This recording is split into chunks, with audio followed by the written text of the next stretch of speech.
What happened to the black sheep of your family? Growing up, we always had this mystery cousin Jeffrey who nobody talked about. I remember being maybe 10 years old at Thanksgiving when my uncle got a little drunk and started saying something about Jeffrey being the real victim, and my grandma literally slammed her hand on the table and told him to shut up. That's how taboo Jeffrey was in our family. For years, I just accepted that Jeffrey was this mythical black sheep who did something so terrible that he basically got erased from the family. I'd overhear snippets like he betrayed us or after what he did to Samuel, but never the full story. My mom would just say he made bad choices and we shouldn't end up like him. Fast forward to last summer when my grandma had a minor fall. She's fine, DW, but it scared all of us enough that we decided someone should stay with her for a while. I volunteered since I was between leases anyway, so I'm helping her organize some stuff in her spare bedroom, and I find this photo album I've never seen before. Not hidden or anything dramatic, just on a shelf with a bunch of other random crap. I start flipping through it and there's this guy in tons of photos with my mom and her siblings when they were teenagers. He looked maybe a little older than them, and nobody ever mentioned him to me. I asked my grandma who he was, and she got this weird look on her face and was like, "That's your cousin Jeffrey," super quietly, like she didn't even want to say his name out loud. Then she took the album from me and said we should finish cleaning another day. I couldn't stop thinking about it TBH. Like, why was this dude in all these family photos if he was so terrible? He looked normal, always smiling, arm around my mom in some pics. Not like some evil person. So I started asking questions.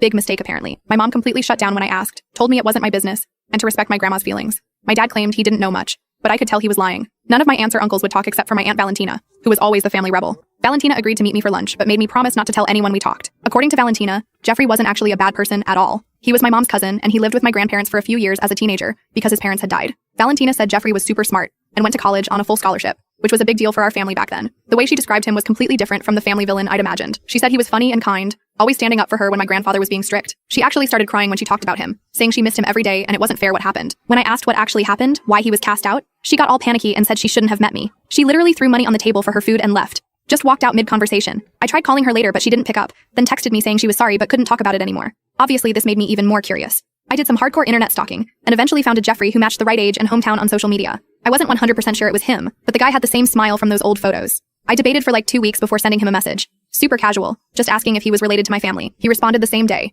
asked which branch of the family I was from, and when I told him, he immediately wanted to video chat. I was kinda scared but also dying to know what happened, so I agreed. The moment we connected, I knew it was him. Older version of the guy in those photos, same eyes as my mom, definitely family. He looked so emotional seeing me, said I looked just like my mom when she was young. Jeffrey asked a ton of questions about everyone, like he was genuinely interested in how they were doing despite everything. When I finally asked why everyone pretended he didn't exist, he got really quiet. He asked if I really wanted to know, said it might change how I see my entire family. I said yes. The story he told me was nothing like I expected. Turns out my grandfather Samuel, who everyone talks about like he was a saint, had been stealing money from a family business he ran with Jeffrey's dad, his brother. When Jeffrey's parents died in that car accident, Samuel took control of everything. Jeffrey had found paperwork proving that Samuel had been embezzling money for years, even from his dead brother's estate that was supposed to go to Jeffrey. When Jeffrey confronted him, showing evidence to the whole family, Samuel convinced everyone that Jeffrey was lying to get more inheritance money. The family sided with Samuel, all except Valentina, who was too young to have any say. They forced Jeffrey to sign away his rights to anything from his parents' estate in exchange for his college tuition. After college, they told him never to contact the family again.